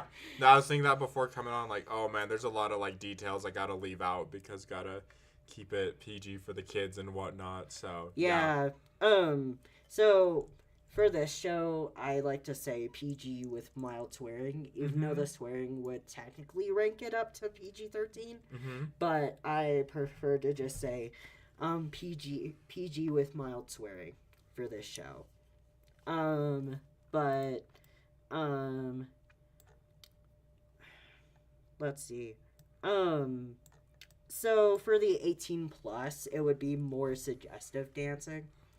Yeah, and it doesn't always mean just because a drag show's 18 plus that it's gonna be like super super sexual. It's just like, you know, maybe it's just the jokes or the songs. There's just a lot of profanity within. You know, whatever. It really really varies on the performers and where the event's being hosted.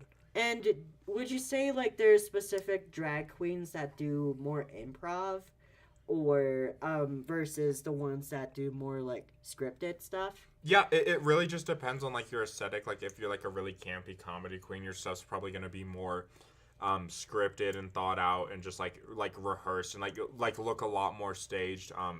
But if you're like a crazy like queen who can like, you know, is part of like the ballroom community and you like Vogue and do all this crazy stuff, you might like improv stuff more. So yeah.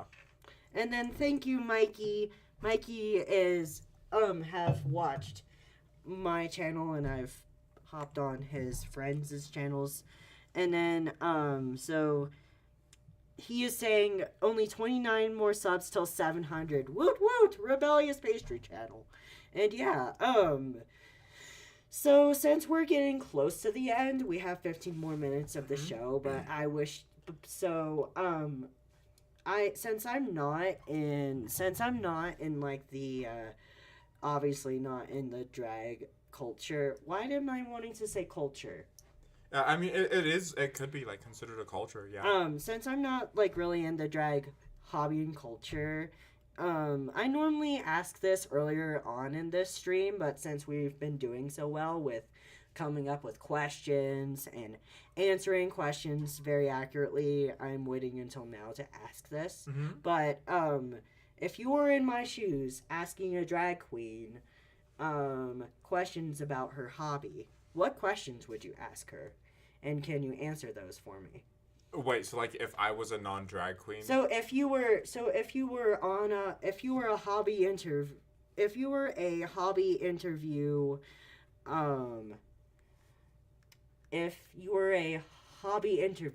asking a drag queen, it doesn't matter if you're inside the hobby or not. Like, I even asked this question with fellow animators, even though I know a lot about animation. But if you were a hobby interviewer asking a question about drag queens, what questions would you ask? Honestly, a lot of the stuff that you asked me, just like kind of some basic stuff. What got you started? What do you love about doing drag? And then maybe just a little more specific drag questions, like what's like slang in drag culture. What, I can't think of anything now, just because I've been answering so many questions. But I think the questions you had for me were great. Like, I feel like I got to give some really good answers about myself and the kind of performance I do. So you don't know any drag slang right now? No, I do. I do. I just meant like I don't know any off the top of my head, as in like I don't know any like other questions. All right. So can you give us examples of drag slang? Yeah, so as long as they're appropriate. Yes. And not slurs. Yes. I mentioned fish, which is like, like if you're fishy, like your makeup's fishy, that means you're like very feminine looking.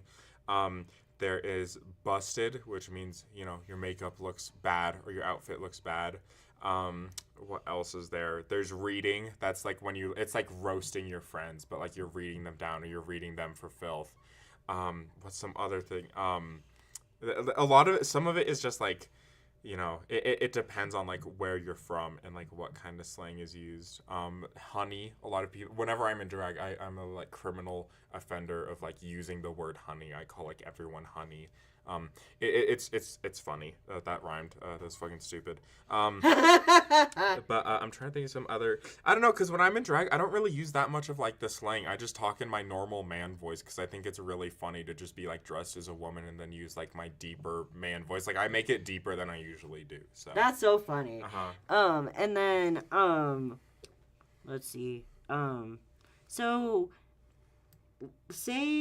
So I'm gonna reword this question to make it make more sense. But if you got injured, could you still do drag? Yeah. I mean, I've never been severely injured. Specifically, a leg injury. Like knee surgery. Yeah. Like if you're on crutches or something. Yeah. Yeah, I've never been on crutches, but if you can find a way to like still work it, I'm sure you could do like a great park and bark lip sync, just stand there and lip sync the words, but really show some emotion on your face, or maybe just host the event, come out on your crutches, or like rhinestone your crutches and make them look really beautiful and stuff. You can make it work. You can make it work. I believe in you. Yeah. And then what does your drag mother do for a living? Does she do drag or something else? There's like three main things she does. So she's a drag queen, obviously. I know she's a bartender, and she's also a dominatrix, but I won't go into detail about what that is because that's not channel appropriate. Cool. But yeah, she's awesome though. I love her so much. She is one of the nicest people I've ever met. She's fucking crazy, but she's the best. I love her so much. So thank you, Trilla. That is what Not Muffin Chip said. And then that brings another question. Do you notice any differences between like major personality differences between hobbyists and people who are looking to do drag as a career, or like any major like differences other than like hobby versus, because you mentioned how like you don't want the joy to be taken away from drag and stuff like that. That's just me personally. That's not to say that anyone who does drag full time doesn't enjoy it, because I'm sure they do. I just say like, and I've never noticed this because I haven't met like enough people who do only drag as full time. But I'd say like if you were doing drag full time, you'd maybe be a little more just locked into your craft and like take it a lot more seriously than someone who's just doing it as a hobby. But I feel like people who do it just as a hobby like me, like I take it pretty seriously. So it's just varies on the person. That's fair. And do you think people who do it as a hobby are better or worse than people who do it as a job? It's subjective. Everyone is at a different skill level. Everyone, I mean, you might be faster if you do it professionally just because you're, getting into it way more. But there's no like finite way to say like who's better than who. It just really depends on the individual and their skill set. And then a question that I seriously thought I would have thought of, but I didn't necessarily thought of, which is, have you ever experienced toxicity while doing drag? And yes. I'm gonna split that into two questions and say one with the other queens and two with the audience. Yeah, before I answer this, can I take one of these cough drops here? Of course. Sorry, I'm like talking a lot. My throat's getting a of dry. I'm so You're sorry. good. Thank you so much. I have those there because because of the whole transitioning causing like my throat to be sore. Oh yeah. Congratulations on that. On starting testosterone Thank you. Stuff. That's awesome, dude. Mm-hmm. But toxicity I've experienced. I already talked about my kind of setting spray drama I had with a more experienced queen. And just some queens, just like the way they talk to you and the way they like look at you, it's just like they think they're better than you. But honestly, it's like I'd say it's less common. It's less common than one would think, because so many of the queens and drag kings I met, they are such nice people who are just willing to go out of their way to like help other performers and community members. And then since I've have like really limited experience performing, I've never really had a bad experience with like an audience member. I got like hit on by some girl during my first performance because she was like, "Oh my gosh, can I buy you a drink? That was so amazing. Your cologne smells so good," and like all this stuff. And I was like, well, I'm 19, so I can't legally drink, and I don't want the people hosting the event to get in trouble. Otherwise, I would have said yes. But yeah. Yeah. Is it like this is like do people offer you like drinks during performances if you're drag? Or is that not common? If there's like a chaser at the bar, like someone who's attracted to the queens and wants to flirt with them, maybe they'll like offer to buy you a drink. Probably, yeah. How often would you say queens are flirted with? Um, pretty often. Like it depends on the bar or like the formality of the event, or like if you're at a club, you're probably more likely to, get hit on. But it just varies on where you are. But there are a lot of people who really like drag queens and find them very sexy, and some people who are just like not into it. They're like, oh, if I'm dating a man, I want to date a man, not like a cross dresser or something like that. So.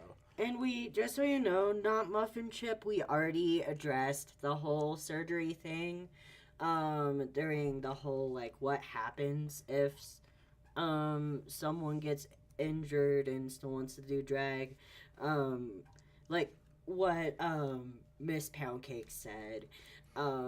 There's ways to make it work. So, I have a question. So if someone gets injured, do you think that it'd be more wise for them to do an improv show since they can't really move around?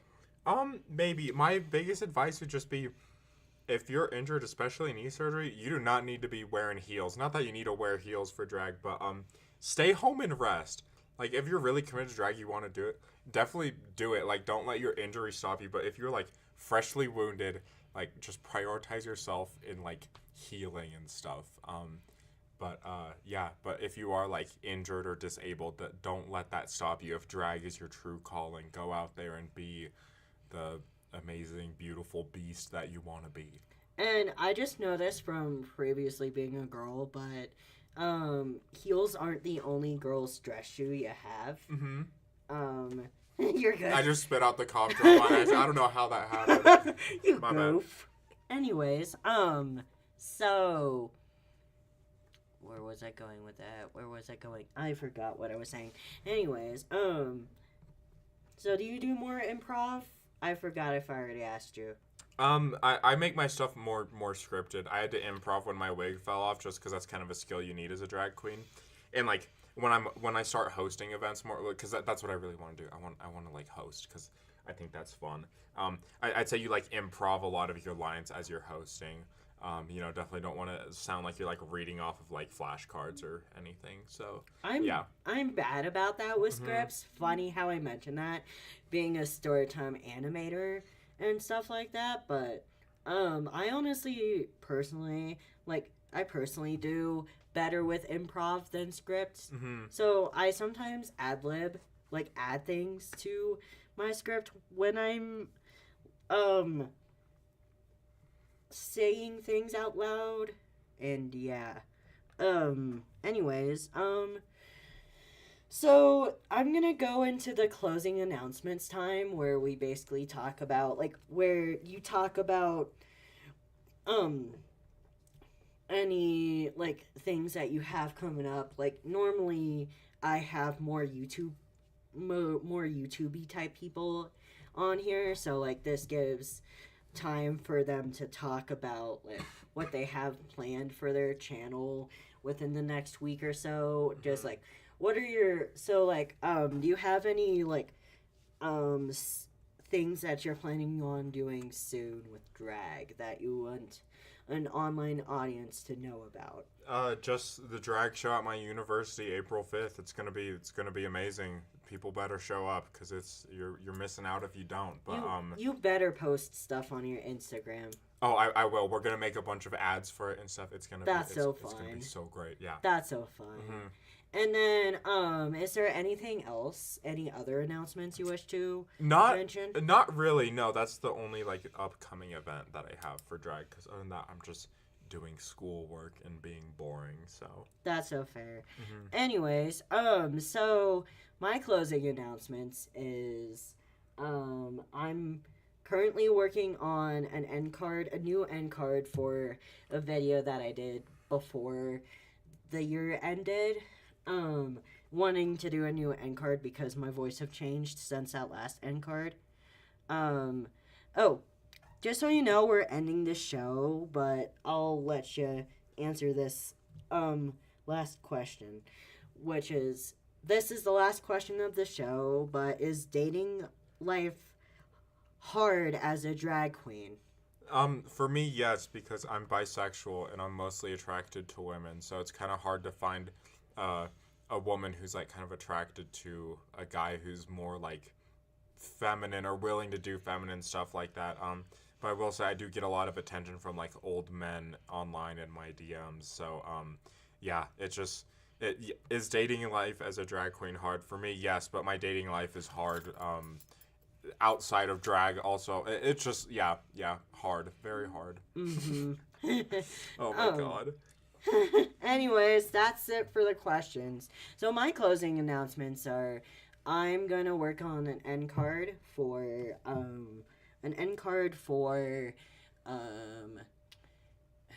the video that have to redo an end card because my voice have changed too much since I've recorded that initial end card for that video.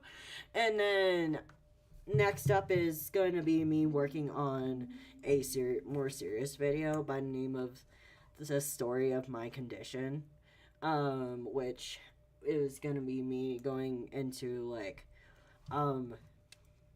stuff that I've faintly mentioned on the show, but I'm now ready to actually go into that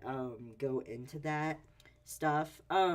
Since normally I'm like completely toasted after like mentally toasted after streams, but since this one went so well and since you guys seem to want more show than the time is allotting for, I'm probably just going to eat dinner and then come back on with just me since Miss Poundcake wants to do other things.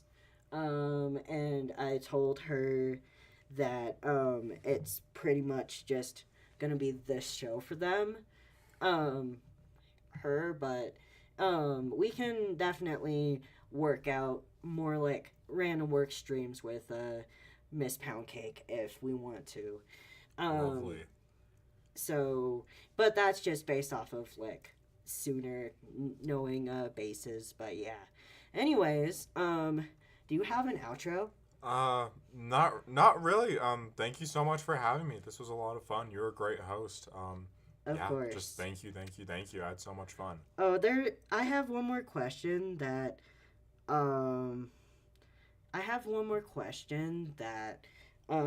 kept on slipping my mind, but does it feel weird being on an audio podcast when you're usually showing your face? No. I remember COVID and like high school Zoom stuff, so nothing too new to me. So yeah. Also, what the hell is who the hell is in that thumbnail?